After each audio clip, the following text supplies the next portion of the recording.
తెలుసురా. అవును, చిన్న వయసులో ముగ్గుడిపోతే ఎలా అడ్జస్ట్ అవుతుందిరా? సెక్స్ కనెక్షన్స్ ఉంటాయిరా, బయటపడలేదు. మొన్న చిన్న చిటికేశాను, చెప్పుతో కొట్టింది. అలా యాక్ట్ చేస్తే గానీ కవర్ చేసుకోలేదు. పైగా మేము కథల పుస్తకాలైనా లోపాయికారిగా పెద్ద పెద్ద హ్యాండ్స్ లో ఉందిరా. నోరు మూయండి. దేవుడు నోరు ఇచ్చింది ఏదో మాట మాట్లాడడానికి కాదు, ఒక మనిషి గురించి అనవసరంగా మాట్లాడాలని చెప్పుతో కట్టాలి.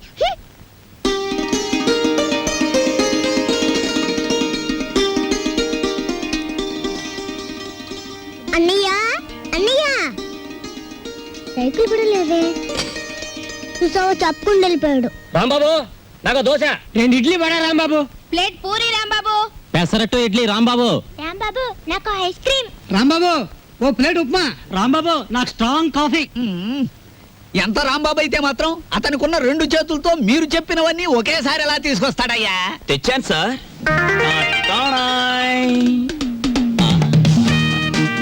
ఏమైంది?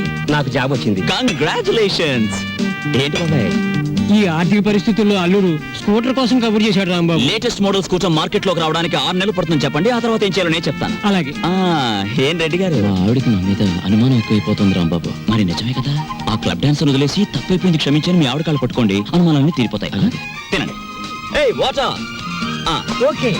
Hello sir. ఏంది అయ్యా రాంబాబు, జాదుగరి ఈ హోటల్లో ఉన్నదో నీ చేతుల్లో ఉన్నదో తెలియదు గాని ఈడికెళ్ళి పార్సిల్ తీసుకొస్తేనే ఈ స్కూల్కి పోతామని నా 3 ఫ్యామిలీస్ పోరగాళ్ళు అర్థాలు చేస్తుండ్రు. కానిస్టేబుల్ పంపించవా అంటే దీని తల్లి వాళ్లే సగం తిని బారి నూపుతారు. అందుకని నేనే వచ్చిన. కట్టు ఒక చిన్న సజెషన్, మీరు మీ ఉద్యోగమైనా మానేయండి లేదా 2 ఫ్యామిలీస్ అయినా కట్ చేయండి. అరే ఆంజనేయులు, రాంబాబు సంటూ మనిషి దొరికేది చాలా కష్టమయ్యా. ఏకదమ్ గోల్డ్. వాడిని జర మంచిగా చూసుకున్నాం అనుకో, వచ్చే ఏడాది కల్లా లాడ్జింగ్ కూడా పెట్టొచ్చు. చూడండి ఎస్ఐ గారు, మనం ఎవ్వరి మీద ఆధారపడాల్సిన పని లేదు. నాది మూలా నక్షత్రం 4వ పాదం. నేను మట్టి ముట్టుకుంటే బంగారం అవుతుంది, బంగారం ముట్టుకుంటే మట్టి అవుద్దా? అరే దమా ఖరాబ్ అయిందా అబ్బాయి? కండ్లబడని గ్రహాల మీద కాదు అవి భరోసా పెట్టాల్సింది, తాకత్తున్న మనుషుల మీద. వాళ్ళని అలగ్ చేసుకోకూడదన్న దమాకు నీకుండాలి. సరేది, దీని తల్లి బిల్ ఎంత అయింది? 18 రూపాయలు. 18 రూపాయలేనా? మిగతా 82 రూపాయలు. 100 రూపాయలు నోటిస్తా. మహాప్రసాదం ఇస్తానన్న మాట విని చాలా కాలం అయింది. వస్తా. ఆ నోట్ ఇవ్వలేదు. అరే పెళ్లి తారీఖు నాడు జీతం తీసుకోగానే తీసుకోబాయి. నేను ఎవరిని? ఎస్ఐ దస్తగిరి గారు. నికాసైన నైజాం మనిషిని. నేను అడిగిపోతా. పోతే నే పోతా. Good morning sir. డ్యూటీలోనే ఉన్నా కదా, నడుస్తుంది. రాంబాబు, సూర్యాలమ్మ గుడి దగ్గర ఆ కిళ్ళికు డబ్బులుగా లేడు. వాడు నన్ను చూసి కన్ను కుట్టాడు. చెల్లు నొక్కటిద్దాం అనుకున్నాను, కానీ అల్లరవుద్ది కదా. వాడు అసలే కేశవరా మనిషి. నేనే కన్ను కొట్టానని అందరితో చెప్తాడని ఊరుకున్నాను. ఏమిటా మీద మీదకి ఎక్కేయటం? మా సర్వర్ తో నువ్వు ఇలా ప్రవర్తించడం చూస్తే మా హోటల్ కి ఎంత చెడ్డ పేరు వస్తుందో తెలుసా? రాంబాబు నాడని వస్తున్నాం గానీ అసలు నీ మొహం చూస్తేనే అందరికి చెడ్డ పేరు వస్తుంది. నీ మొహానికి ఫోన్ ఒకటి. వస్తా రాంబాబు. సార్, ఏమిటి? మీరు నెల జీతం అడ్వాన్స్ గా ఇస్తే మా చెల్లెలు స్కూల్ ఫీజు ఏమిటి అందరూ మంచివాడు గొప్పవాడు అనేసరికి నన్ను అడ్వాన్స్ అడిగే ధైర్యం వచ్చేసింది అనుకో. నేనేమను, నువ్వు లేనందువల్ల నా హోటల్ ఏం గోదావరిలో కొట్టుకుపోదు. కావాలిస్తే ఉద్యోగం అనే సెలిపా. 6 పెసరై. బాబు, త్వరగా లాంచ్ చేయండి. భద్రాచలం చూసి బండి ఎక్కాలి. గైడ్లో ఎంత లాంచ్ కదలదు. మరి ఎప్పుడు వస్తారు బాబు? వాళ్ళు అప్రోళ్ళు కోతుల్లో కూకున్నారు. ఆడు ఇక్కడే ఉంటాడు. వీళ్ళు ఇక్కడి నుంచి కదిలితేనే గానీ ఆడు కనపడ్డ మనకి. ఇవాళ రేపు రండయ్యా, మాకు టైం అవుతుంది. ఏంటి వెళ్ళాలా? వెళ్తే మా బాకీ ఎవడిస్తాడయ్యా? నువ్వు ఇస్తావేంటి? మా కనపడేదే సంవత్సరాలు ఒకసారి. ఆయన ఇక్కడే పట్టుకోవాలి. ఆ రాందే మేము ఇక్కడి నుంచి కదలే కదలమయ్యా. వెళ్ళిపోయారు. ఇట్టి ముద్ద అప్పులో వెళ్ళిపోయారు. ఎక్కడ త్వరగా రాయా. భక్తులారా, వచ్చేసాను నాయనలారా. మీ అందరికీ తెలుసు, నేను ఈ భద్రాచలం లాంచీ గైడ్ని. నా పేరు విష్ణుమూర్తి.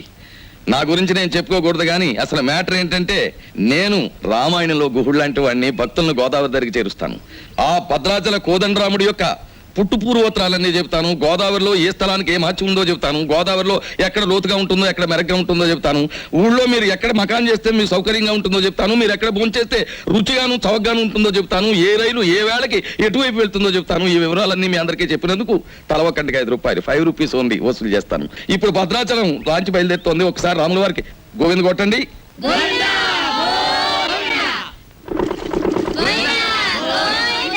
అసలు మ్యాటర్కి వస్తాను. శ్రీరాముల వారు చిత్రకూట పర్వతానికి వెళుతూ షార్ట్ కట్ లో, అంటే బంగారు లేడి మ్యాటర్కి ముందన్నమాట.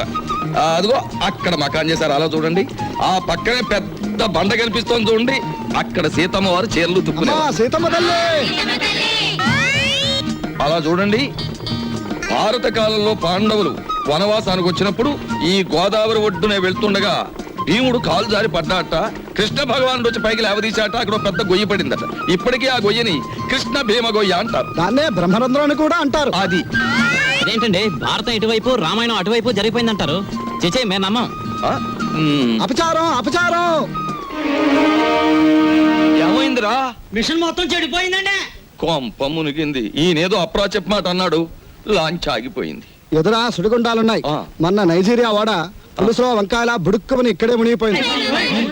భక్తులారా, మీరెవ్వరూ ఏమీ భయపడకండి. పంతులు గారు వాళ్ళు హడిల్ చచ్చే మ్యాటర్ చెబుతారు ఏమిటండి? ఏమన్నా విరుగుడు మ్యాటర్ ఉంటే చెప్పండి. ఇప్పుడు మేము ఏం చేయాలి? ఏముందండి, గంగపోత చేయాలి. ఆ. మీరు 100 ఇవ్వండి, భక్తులందరూ తలో 10 రూపాయలు ఇస్తారు, చేసేస్తాను. నా 100. ఓం గంగే జవనే జైవ గోదావరి సరస్వతే నర్మదా సింధు కావేరే జలేస్మిన్ సన్నిధిం కురు కావేరే తుంగభద్రా చ కృష్ణవేణి చ గౌతమి భాగీరథే మహానద్యా పంచగంగా ప్రకీర్తితా. ఓం శాంతి శాంతి శాంతి. యంత్రే ప్రారంభే శుభే. మోటార్ ఎదులు.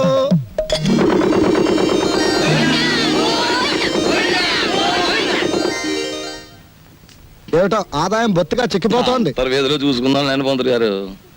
ఆ, ఆ. నువ్వు భక్తుల దగ్గర పాసెంజర్ల దగ్గర డబ్బులు తీసుకుంటున్నావు, కంప్లైంట్లు వస్తున్నాయి. కొంచెం నెమ్మదిగా మాట్లాడవా బాబు.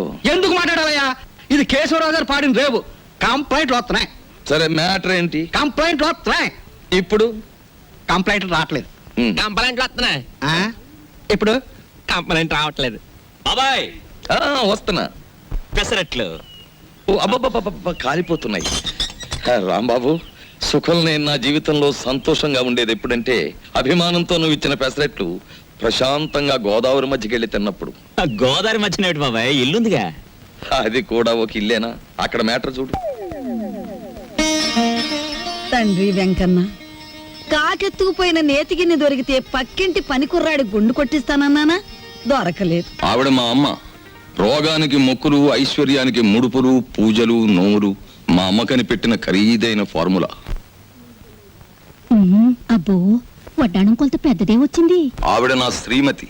పేరు శీలవతి. బాగా డబ్బున్న వాళ్లకు ఉండవలసిన అన్ని కోరికలు ఉన్న మనిషి. తన మొగుడు లాంచీ రేవులో చాలీ చాలని జీతంతో చిన్న ఉద్యోగాన్ని, అది కూడా టెంపరీ అనే సంగతి మర్చిపోతుంటుంది. ఇక్కడ బ్రాకి లంగాకి మ్యాచింగ్ కుదరట్లేదు, అస్సలు కుదరట్లేదు తెలుసా. అమ్మో మా కాలంలో చీరకి జాకెట్కే మ్యాచ్ని చూసుకునేవాళ్ళం. మీ కూతుని చూసారా? ఓసి నీ సిగ్గు బొగ్గులవ్వ. లంగాకి బాడీకి మ్యాచింగ్ ఏమిటే? రేపు పెళ్ళయ్యాక మ్యాచింగ్ కుదరలేదని మొగుణ్ణి కూడా వదిలేస్తావా? సర్లే, హారత్ తీసుకో, ద్వాదశ గడియలు వచ్చేస్తున్నాయి. మా చెల్లాయి విదేశీ ఫ్యాషన్స్, సినిమాలు, వారపత్రికలు అంటే చెవి కోసుకుంటుంది. కానీ వర్షం వస్తే మా నట్టిల్లు కురుస్తుంది అని ఎప్పుడూ గుర్తుకు తెచ్చుకోదు. హారత్ తీసుకో. అమ్మమ్మా, ఆ అరుపులేమిట్రా? నీ అమ్మ కడుపు మాడా, నీ గొంతు నొక్క. నొక్కుతావమ్మమ్మా, నొక్కుతావు.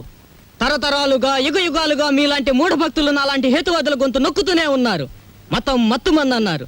రోడ్డు మీద ఉండే మైలురాళ్లు, వంటింట్లో ఉండే రుబ్బురాళ్లు కూడా మీలాంటి అజ్ఞానుల వల్ల దేవుళ్ళైపోయాయి. మా మేనల్లుడు మా ఇంట్లోనే ఉంటాడు. ఎప్పుడూ ఏదో అరుస్తూ ఉంటాడు. దాన్నే విప్లవం అనుకోమంటాడు. ఈ గద్ద రెక్కల కింద దాని చెప్పు చేతలలో నడుస్తూ అణిగిమణిగి ఉంటుంది ఈ పరగణ. దీన్ని ఎదిరిస్తే అది వాళ్ళ అంతం. దానికి దాసోహం అంటేనే జీవితం. రాంబాబు ఉద్యోగం దొరక్క సర్వరైన, విష్ణుమూర్తి గతిలేక గైడ్ అయిన కారణం ఈ గద్దే. ఈ గద్ద పేరే దుగ్గిరాల కేశవరావు. కలెక్టర్ గారు, మీరిద్దరూ ఈ 2 జిల్లాలకి సంబంధించిన అధికారులు. అంతేకాదు, ఎంతో కాలంగా ఇక్కడి నుంచి ట్రాన్స్ఫర్ కాకుండా ఉన్న అధికారులు కూడా మీరే. అది ఎందుకో మీకు తెలుసు, నాకు తెలుసు. ఏమంటారు? అదేంటి సార్, మిమ్మల్ని కాదంటే గవర్నమెంటే పడిపోతుంది. ముఖ్యంగా ఇప్పుడు మిమ్మల్ని పిలిపించిన కారణం ఏమిటంటే, గవర్నమెంట్ రైతులకు ఇవ్వబోయే రుణాలు మా సెక్రటరీ ఒక లిస్ట్ ఇస్తాడు. దాని ప్రకారం పంచిపెట్టండి. ఇవి ముఖ్యంగా పేద రైతులకి వాళ్ళని గవర్నమెంట్ ఇస్తున్నది కదా, ఇబ్బంది అవుతుందేమో సార్. మాకే నీతులు చెప్తున్నారా? దేశం మారిపోయిందన్నమాట. కానీ ఈ కేశవరావు మారలేడు, మారడు. గుర్తుంచుకోండి. అలాగే సార్, మీరు చెప్పినట్టు చేస్తాం. ఏదో డ్యూటీ ప్రకారం అన్నాం అంతే సార్. డ్యూటీ కోసం సిన్సియర్ గా బతకటం కంటే మీ బతుకుల కోసం మా మనుషులుగా బ్రతకటం మీకు చాలా ముఖ్యం. అర్థమైందా? వెళ్ళండి. ఏదో భగవంతుడి దయ వల్ల మనం గొప్ప స్థితిలోనే ఉన్నాం. ఇంకా ఎందుకండి నేల మీద గింజలు నాలుగుతో అద్దుకున్నట్టు మీకు ఈ గొడవలు? చూడు, పేదవాణ్ణి ఇంకా పేదవాణ్ణి చేసినప్పుడే గొప్పవాడు గొప్పవాడుగా ఉంటాడు. వాడు పెరిగితే మనకాడు పట్టేదెవరు, మన మూటలు మూసేదెవరు? అప్పుడు వాళ్ళకి మనకి తేడా ఏమిటి? ఒక్కటి గుర్తుంచుకో, ఇది మా తాతల కాలం నుంచి మేం పాటిస్తున్న శిలాశాసనం. ఎంత? మనం డబ్బు గలవాళ్ళమే, కానీ ఆ డబ్బు దాచుకున్నప్పుడే మనకి గౌరవం. డబ్బు ఖర్చు చేయటం నాకు ఇష్టం ఉండదు. అది తెలిసి కూడా మళ్ళీ మళ్ళీ అడగడంలో నీ ఉద్దేశం?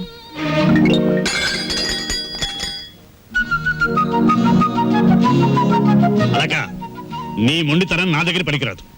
డబ్బు ఖర్చు పెట్టడం నీకు సరదా కావచ్చు, కానీ దాని విలువ నాకు తెలుసు. నీకు పైసా కూడా ఇవ్వను. ఇదివరకు అనేక సార్లు చెప్పాను, ఇప్పుడు ఆఖరిసారిగా చెప్తున్నాను. నా కర్మకాలి మీ బిడ్డగా పుట్టాను. మామూలు మనిషిగా పుట్టుంటే నాకు ఈ ఖర్చులతో అవసరం లేదుగా. I want money. నువ్వు అరిచి గీ పెట్టినా సరే నా నిర్ణయం మారదు. ఎలా ఇవ్వరో చూస్తాను. ఇచ్చేదాకా అన్నం నీళ్లు మానేసి ఇక్కడ మార్చేస్తాను. అబ్బబ్బబ్బబ్బబ్బా. మీ తండ్రి కూతురు ఇద్దరి మధ్య చచ్చిపోతున్నానే బాబు. ఆయన లాంటి మొగుడు నీలాంటి కూతురు దొరుకుతుందనే కాబోలు మా పుట్టింటి వాళ్ళు పోతూ పోతూ నాకు కొంచెం డబ్బిచ్చిపోయారు. నేనిస్తానుగా. I love you, mommy.